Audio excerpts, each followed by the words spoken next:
Hello, my name is Mark Pimentel. I'm one of the CAM application specialists here at Hawkridge Systems, and in this video, we'll be talking about using different SolidWorks configurations of the same part in NestingWorks. So it's pretty common in design, especially inside SolidWorks, if you have different versions of the same part, or in this case, if you look on screen here, I have this tile that I'm planning on using for our logo. So I have 3 different configurations of the same solid, but with different engravings on this tile.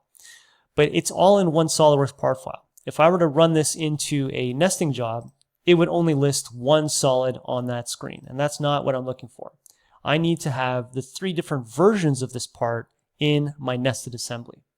So how do we do that? Well, first, let's bring this individual part into its own assembly. So I'm just going to go to File, Make Assembly from Part, and I'll just put that part somewhere on screen here.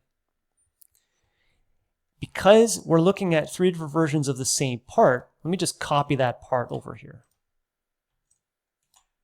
So now I have 3 versions of the same part. But inside a SolidWorks assembly, I'm able to control the configurations of each individual copy. So if I right-click on the second copy, I'll switch this over to that configuration.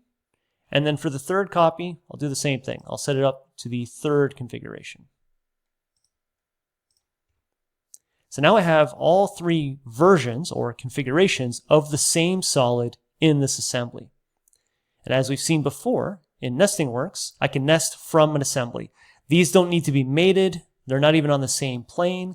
It really doesn't matter. As long as the components are in this assembly, when I go to Create Nest Job, we'll now see that all 3 components are listed there, and in the square brackets, it says which configuration they're using.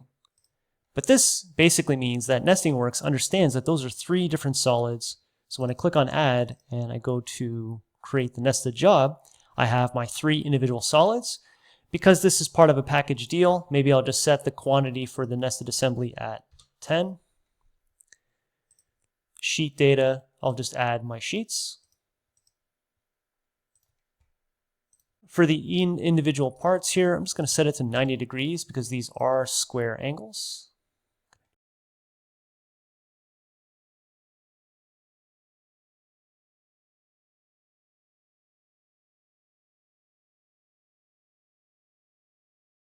And now in the nested assembly, we can see all 3 different configurations of the same solid are represented here.